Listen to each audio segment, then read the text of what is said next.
It's that time of year again. I'm here with Victor watching the world rankings for IAPLC 2024. The top 100 will be streaming from Japan, so this is the first time when everyone see in the world. IAP is the largest contest in the world. Yeah, it's always a special moment to see what people came up with their creative work, so it's always a boost for the hobby. So super exciting time. And I'm waiting for my own result because I have my contest tank over there. It's just personal interest. Yeah.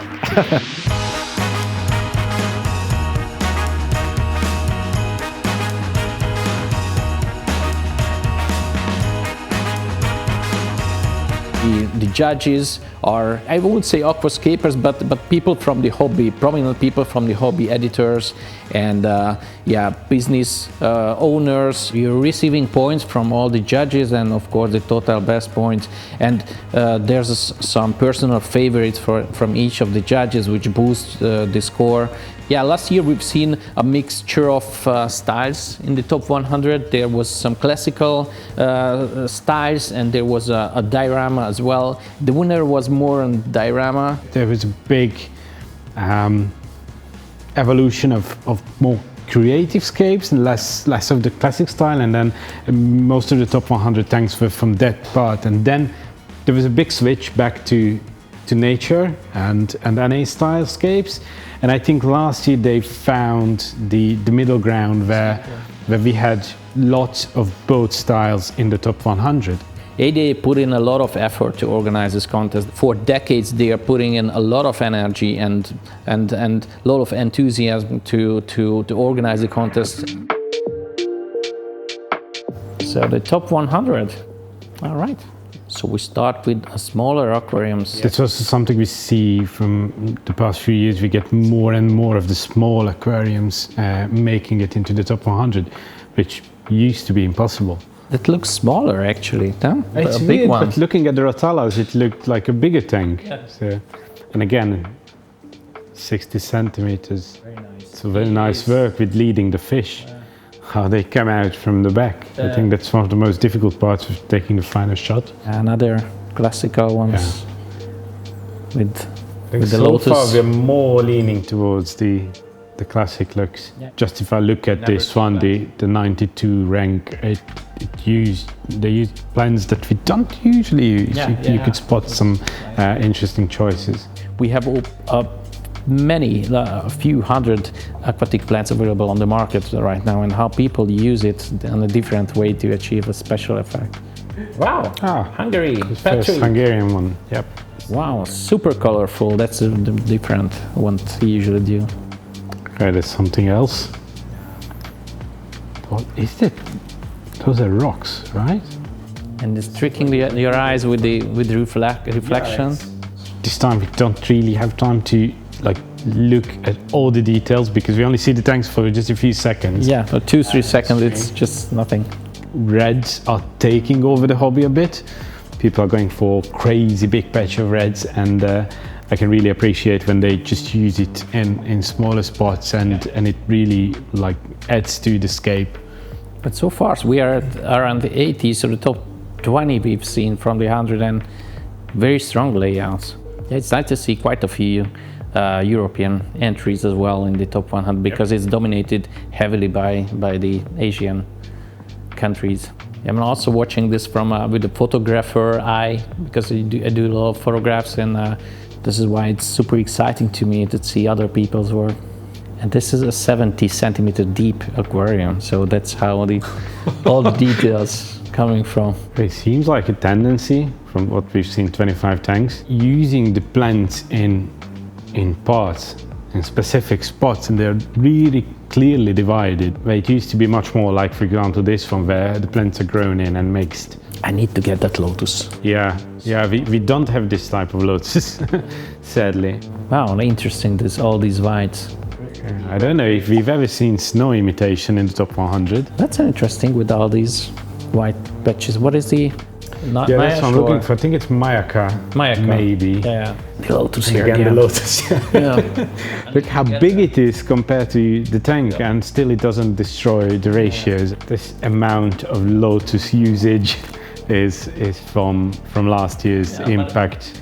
So that's a big one, just like the tank behind And us. the other plant that we always wanted and never had in Europe, the Blixa with the red tips. So what do you think about the first 40 tank we've seen? It feels for me from this, we are leaning towards NA style again. Different use of plants and different planting techniques got into the top ranks than before. It's very interesting pinkish color on the top.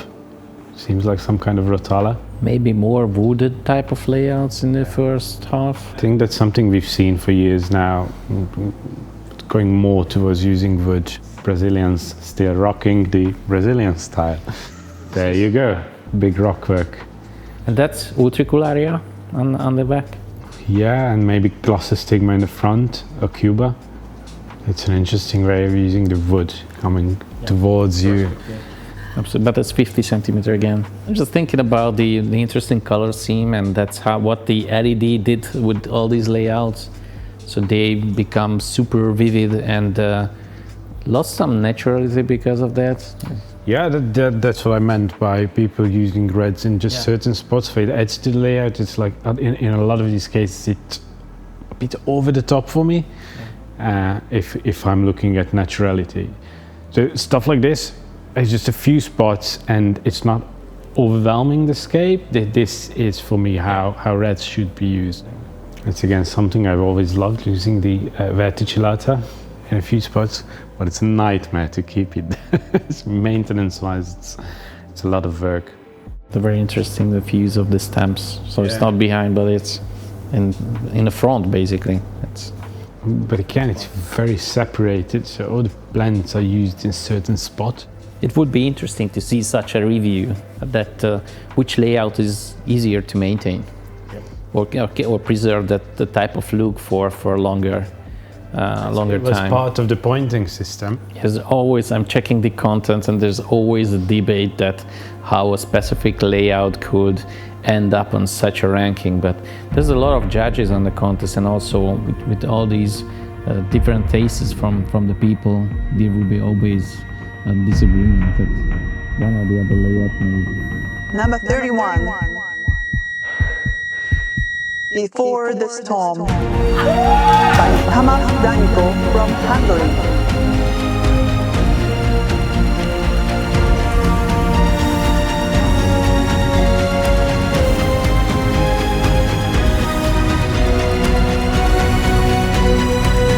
Okay, well that's unexpected. Congrats! Thank you. Okay, I gave up at about 50, to be honest. You know that last touch from Luis Cardozo is just needed. So please thank for that. I got a lot of help from other people, from Luis Cardozo when he visited, and I got a lot of help from Luca Galarraga on WhatsApp during the whole project, and also Fabian. So yeah, this is the first time where I got a lot of external help, and mentors I think are great. that's an important part of this, and all the people who came to us and did the workshops and the masterclasses, they are all part of some kind of community where they share their work with each other and they help each other out. And this year I got the taste of that, how much that helps and how much that counts.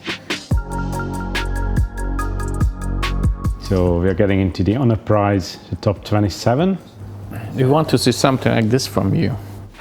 Yeah, I should step out of my comfort zone, shouldn't I? Drop the stones.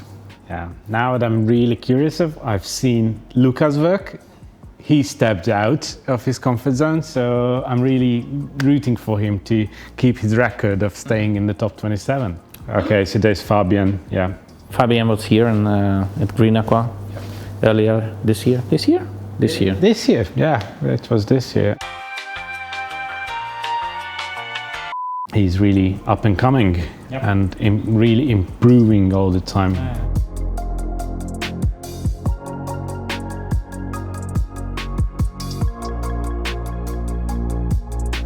I think there's a lot of rock work in the very top. That's new. But there's a lot of aquarium with all these curtains in the back. Yeah, it's definitely coming back. Vivipara, and then also Varisneria, crepes. I love how some people, this is something I could never do, create these hanging down tin pieces that still look natural. Yeah, there's a certain technique to work with the wood. Sometimes we're afraid to use the Monte Carlo because it's too light and it not works with the layout, but even here with all these deep green plants, it's looking nice. Wow, what a crazy perspective. Yeah, it's insane.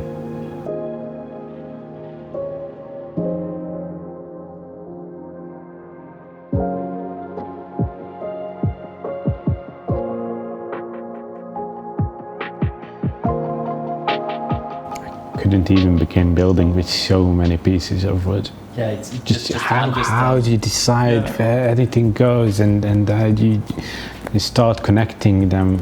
That's a very interesting layout. And this that is a feels different new level for me. Yeah, there's a different level in the back, and it really feels like you're on a pathway and there's a wood across in front of you. Where is Luca? The top 7. When I look at these type of tanks, where I'm like, okay, I could never achieve this, the two sides which I know I'm not capable of. First of all is the design part, seeing how all it's gonna come together from very, very small pieces, and you need the very small pieces for real detailed work. And then the maintenance part, every single plant, one by one, put into its place. It looks like this is a straight line. Can you see that? And I don't understand what I'm seeing. But you can see that the hardscape is continuous, and obviously it's not cut up into pieces. The fish choice is something which I would probably never do because it looks too classical. That's great. And it's only a 120 tank. Although it's 60 deep, but still, that's, I would say it's bigger, just looking at it. And a more classical fish choice, if I can say that. I mean, a contest fits more to the contest world. Wow, looks like he's built something that you would photograph with a fisheye lens. Yeah. That's crazy planning. There's some magical thing in all these foresty thing. I'm not sure, people are missing the forest so much. Maybe that's the reason behind it, but there's always a lot of aquarium with this style with the best works. That's really nice moss work. Just see how many different types of mosses there are, and they're all in their own place. Somehow my eye, maybe it's just a screen, but hard to work in one picture with this blue thing. Is that a lake? Want to mimic a lake in the back, or They definitely plays with when your the mind. fish is just empowering that. Number 1. So, who's the winner? Great Wave by Luis Carlos Canadana from Brazil. It's amazing. So he reached the top. I've seen this tank so many times, and every time he sent me an update, I was always like, I still can't believe the whole structure, how it came together. Well deserved. But it's a great example that Luca was more about the stone layouts and the Brazilian styles, yes. and we even had this workshop with his advices how to build, how he kind of like spread the word in Brazil, and how the Brazilian style exists. And now there's a completely different layout built by wood, 100%. I think there are a few rocks in the background on the left, but yeah, it's mainly wood. And really, well, when people say you should step out of your comfort zone, that's the result. Yeah, absolutely. Well, so congratulations to everyone entering IAPLC. Remember, it's not about the result. It's not about getting into the top 100, the top 27, top 7, or winning it. It's about evolving. Yeah, it's a way of learning. And comparing yourself with others. we definitely gonna go and check out the rest of the works that we haven't seen in this live stream, and we're gonna check these out in detail as well, because for us there's a lot to learn as well. So that's it for this year. Yeah, I think we're super happy, especially with your layout. Yes, I am. We need to go back and punch you next year somehow. And actually, next week you're gonna see a video how I built my tank for this year and how it got to the point of taking the final photo, and then, well, what happened after, because yeah, there's a story. So that's it for today. See you guys next time. Goodbye. Bye.